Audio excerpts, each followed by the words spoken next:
नमस्ते प्रणाम। मैं एक नाच गीत लेके आई हूँ, अच्छा लगे तो कमेंट में ज़रूर बताइएगा। अरे बेलवा तोहार महके आवई, अरे बेलवा तोहार महके आवई, अरे बेलवा तोहार महके आवई। ससुरे माँ सास रानी बर्तन मंजवावई, ससुरे माँ सास रानी बर्तन मंजवावई। अरे मम्मी तोहार सुधियावई, अरे मम्मी तोहार सुधियावई। ससुरे माँ सास रानी बर्तन मंजवावई, ससुरे माँ सास रानी बर्तन मंजवावई। अरे मम्मी तोहार सुधियावई, अरे मम्मी तोहार सुधियावई। अरे बेलवा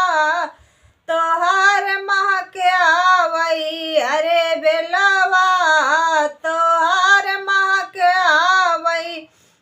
ससुरे माँ जेठानी रानी खाना बनवावई, ससुरे माँ जेठानी रानी खाना बनवावई। अरे भाभी तोहार सुधियावई, अरे भाभी तोहार सुधियावई। ससुरे माँ जेठानी रानी खाना बनवावई, ससुरे माँ जेठानी रानी खाना बनवावई। अरे भाभी तोहार सुधियावई, अरे भाभी तोहार सुधियावई। अरे बेलवा तोहार महके आवई, अरे बेलवा तोहार महके आवई।